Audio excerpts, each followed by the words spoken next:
혹시 이제 막 기획자로 커리어를 시작하셨나요? 그럼 오늘 이야기가 정말 중요할 거예요. 반드시 마스터해야 할 핵심 문서, 바로 정책 정의서인데요. 이걸 왜, 그리고 어떻게 써야 하는지 제가 오늘 확실하게 알려드릴게요. 이런 경험 다들 한 번쯤은 있으시죠? 온라인 쇼핑몰에서 열심히 리뷰 쓰려고 딱 눌렀는데, 작성 기간이 지났습니다 라는 메시지가 뜨거나, 아니면 커뮤니티에서 재밌어 보이는 글을 읽고 싶은데 등급이 낮아서 볼 수 없어요 라는 안내를 받아본 적.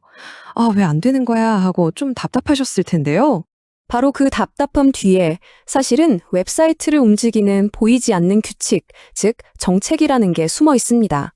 오늘은 바로 이 정책을 어떻게 정의하고 만들어야 하는지 제대로 한번 파고들어 보겠습니다. 그래서 오늘은요, 먼저 정책이 없으면 어떤 일이 생기는지 좀 보고요. 그리고 이 혼란을 막아줄 정책 정의서가 대체 뭔지 딱 정의를 내려볼게요. 그 다음엔 제일 중요한 거, 어떻게 쓰는지 구체적인 예시랑 같이 살펴보고, 마지막으로 작은 실수가 얼마나 큰 재앙을 부르는지 아찔한 실제 사례도 좀 보여드릴게요. 자, 그럼 바로 시작해볼까요? 자, 그럼 첫 번째 이야기부터 시작해 볼게요. 아니, 근데 정책정의서 그게 뭐길래 그렇게 다들 중요하다고 하는 걸까요? 만약에 이 문서, 이 규칙집이 없다면 우리가 매일 쓰는 웹사이트는 과연 어떤 모습일까요? 와, 상상만 해도 좀 아찔한데요. 만약에 이런 중심을 딱 잡아주는 규칙이 없다? 그럼 웹사이트는 뭐 거의 무법지대가 되는 거예요.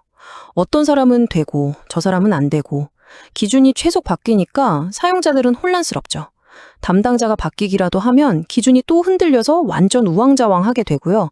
배송이나 환불 같은 중요한 규칙들은 막 거미줄처럼 얽혀버려서 결국엔 쓰는 사람도 만드는 사람도 모두가 머리 아픈 그런 상황이 돼버리는 거죠. 바로 이런 모든 혼란을 잠재우고 우리 서비스의 기둥을 단단하게 세워주는 해결사. 그게 바로 정책 정의서입니다. 말 그대로 우리 웹사이트의 모든 것을 관장하는 공식 규칙집이라고 할 수 있죠. 가장 쉽게 말하면요, 그냥 웹사이트의 공식 운영 규칙집이라고 생각하시면 돼요. 개발된 기능들이 어떤 조건 아래서 또 어떻게 작동해야 하는지를 명시하는 문서거든요. 이건 기획자, 개발자, 운영자 이 모두가 똑같은 그림, 똑같은 방향을 보게 해주는 진짜 중요한 나침반 같은 역할을 하는 거죠.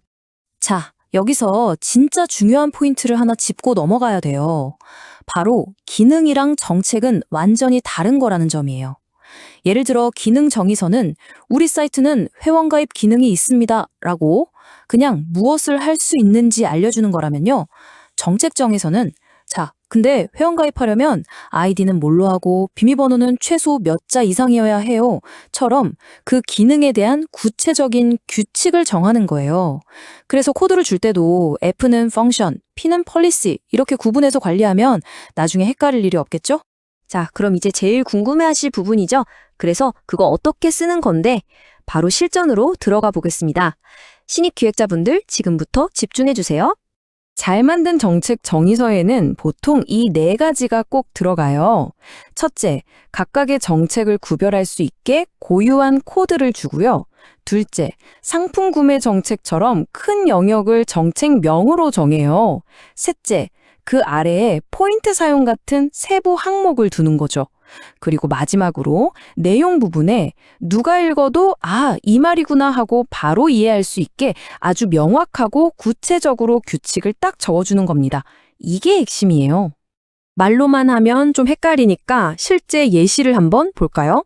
상품 구매 정책 중에 포인트 적립에 대한 규칙이에요. 여기 보면 50% 이상 크게 할인하는 상품은 추가로 포인트를 주지 않도록 정책을 정했어요.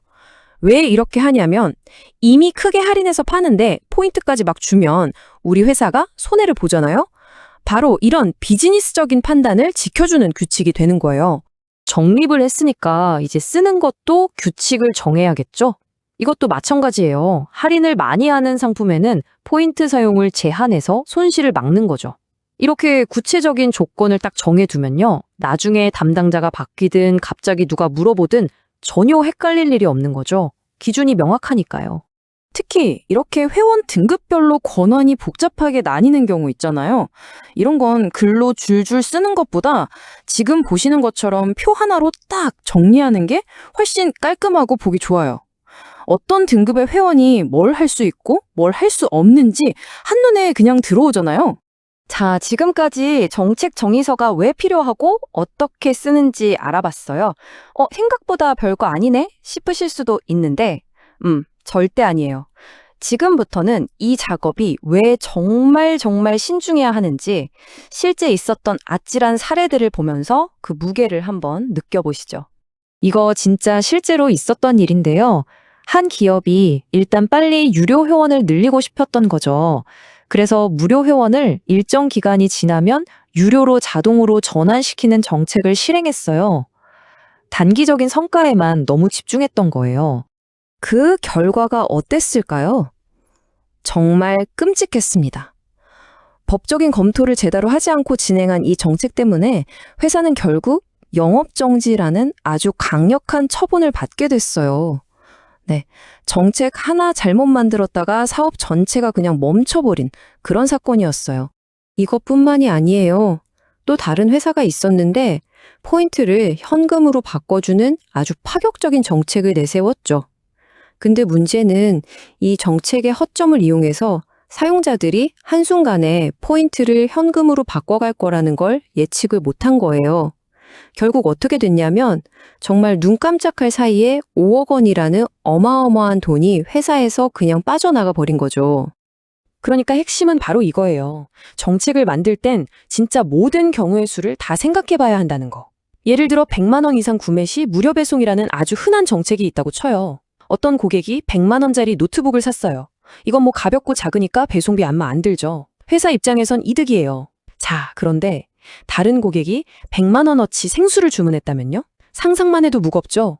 아마 배송비가 우리가 남기는 이익보다 훨씬 많이 나올 거예요. 이건 완전 손해보는 장사죠. 그래서 오늘 이 이야기를 쭉 보신 특히 이제 막 시작하는 신입 기획자분들이라면 이 질문 하나는 꼭 마음속에 품으셨으면 좋겠어요. 내가 지금 만드는 이 규칙, 이 정책이 혹시 내가 생각지도 못한 어떤 상황에서 어떤 구멍이 될 수 있지는 않을까? 정말 모든 시나리오를 다 고려했나? 이 질문을 스스로에게 계속 던지는 습관.